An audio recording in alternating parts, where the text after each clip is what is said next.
Hello dear students, सीखने सिखाने के सेशन में आप सबका स्वागत है। इस सेशन में हम फिगर ऑफ स्पीच के नए टॉपिक को देखेंगे जिसका नाम है ओनोमेटोपिया। चीज़ों को ध्यान से देखिए, समझिए और पढ़ाई को एंजॉय करिए।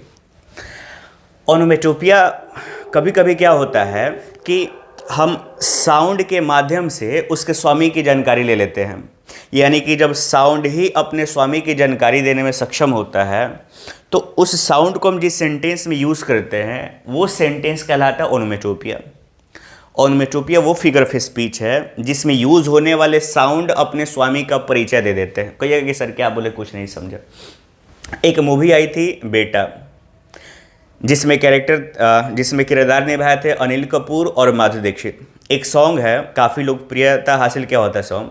अनिल कपूर माधुरी दीक्षित को बोल रहे हैं कि कोयल सी तेरी बोली कुकू कुकू कुकू कुकू कुकू। माधुरी को ये अनिल कपूर को बोल रही हैं बातों में तेरे सरगम छन छन छन छन छन छन छन छन छन छन।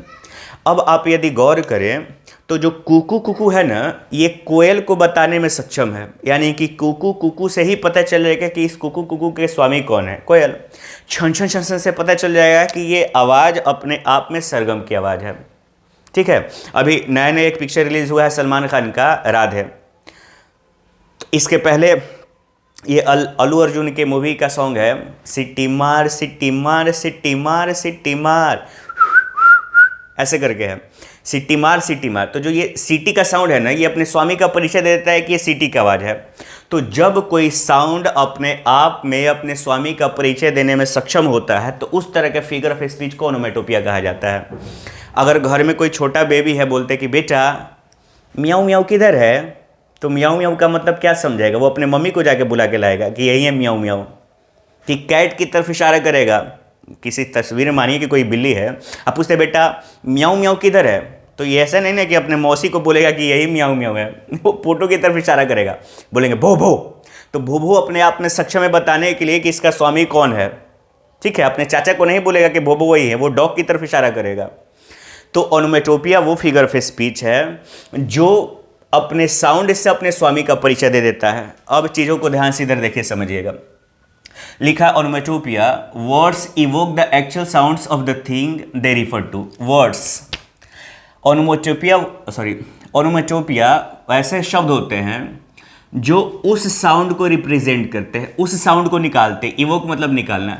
ऐसे शब्द जो उस साउंड को निकालते हैं, जो साउंड अपने स्वामी से, इनके स्वामी यहाँ पे है, अपने स्वामी से जुड़े होते हैं, यानी कि अपने मालिक से। यानी कि किसी वस्तु, जानवर, स्पेशली किसी वस्तु या जानवर के साउंड निकालने वाले शब्द ही ओनोमेटोपिया कहलाते हैं।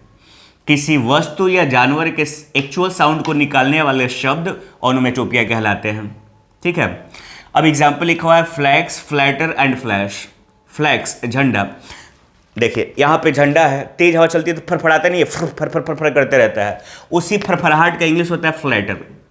तो फ्लैटर मतलब होता है फरफड़ाना। तो झंडा तो यही साउंड निकलता है, यानी कि फरफड़ाने का संबंध इस झंडे से है। एंड फ्लैश फरफड़ाता है और चमक बिखेरता है। तो फ्लैटर अपने आप में एक साउंड है जो अपने स्वामी की तरफ इशारा कर रहा है, अपने स्वामी की तरफ रिफर कर रहा है। ठीक है, अपने स्वामी की तरफ इशारा कर रहा है। तो ये एग्जाम्पल अपने आप में ओनोमेटोपिया का हुआ। फिर है शक शक शक शक शक शक the little train rumbled over the tracks. शक शक, ट्रेन नहीं सुनते हैं, शक शक शक शक शक शक शक शक शक शक। तो ये अपने आप में ट्रेन का साउंड है। तो बोलने वाला क्या बोल रहा है कि शक शक शक शक, ये छोटी ट्रेन पटरियों के बीच गड़गड़ाते हुए निकल गई। तो ये अपने आप में ट्रेन का साउंड है और सेंटेंस में ये रिफर किसके तरफ कर रहा है? इस ट्रेन की तरफ। तो जब साउंड अपने स्वामी की तरफ इशारा करे तो वो एग्जाम्पल होता है ओनोमेटोपिया का। थर्ड नंबर एग्जाम्पल है full grown lambs loud bleat from hilly bourn. देखिएगा, लैम मतलब होता है मेमना। मेमना, इसमें बकरी के बच्चे भी आ सकते हैं, भेड़ के बच्चे भी, और इनके साउंड को बोलते हैं ब्लीट। ब्लीट मतलब होता है मिमियाना, मैं ऐसा साउंड आता है ना। तो ये जो ब्लीट है ना, ब्लीट साउंड, ये अपने आप में एक एक्चुअल साउंड है जो रिफर कर रहा है। यहाँ पे देखिएगा, जो रिफर कर रहा है अपने एक्चुअल स्वामी को, लैम्स को, मेमने को। तो ये एग्जाम्पल अपने आप में हुआ ओनोमेटोपिया का। फिर फोर्थ नंबर एग्जाम्पल है gathering swallows Twitter in the sky. Gathering मतलब होता है भीड़, समूह, झुंड। स्वेलो पक्षी का नाम है जिसको बोलते हैं अबाबिल। तो शाम ये अबाबिल इकट्ठा हो जाती हैं और इकट्ठा होकर स्काई में ट्विटर कहती है, चहकती है, चहचहाती हैं। शाम का माहौल देखिएगा, जब पक्षियों का चहचहा सुनाई पड़ता है ना, तो उसी को बोलते हैं ट्विटर। तो ये ट्विटर अपने आप में अपने स्वामी की तरफ इशारा कर रहा है, यानी कि ऐसा साउंड जो अपने मालिक की तरफ इशारा कर रहा है। तो ये एग्जाम्पल हुआ ओनोमेटोपिया का। फिर है when it stopped raining frogs started croaking. जब बारिश रुक गई तो मेढक टर्राना शुरू करिए, टर टर टर, जो आवाज़ आता है वही है क्रॉकिंग, यानी कि क्रॉक अपने मालिक की तरफ इशारा कर रहा है। तो ये एग्जाम्पल हुआ ओनोमेटोपिया का। उम्मीद है आप ओनोमेटोपिया नहीं भूलिएगा। तो ओनोमेटोपिया वो फिगर ऑफ स्पीच हुआ जिसमें यूज़ किए जाने वाले साउंड अपने मालिक की तरफ इशारा करते हैं, यानी कि साउंड ही सफिशियंट होता है कि वो बता सके कि ये किसकी साउंड है। जैसे हम बोले माँ माँ, किसकी साउंड है?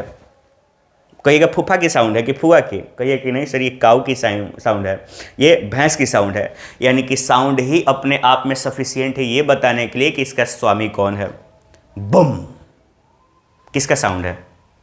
कहीं और नहीं जाइएगा, बम का साउंड है ये, बम।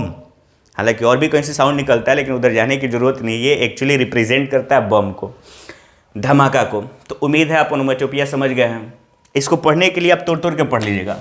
Onomatopoeia, onomatopoeia, onomatopoeia. चलिए पढ़ते रहिए, बढ़ते रहिए। फिर नेक्स्ट वीडियो के साथ मिलते हैं आप सबसे। Take care, thank you, bye bye.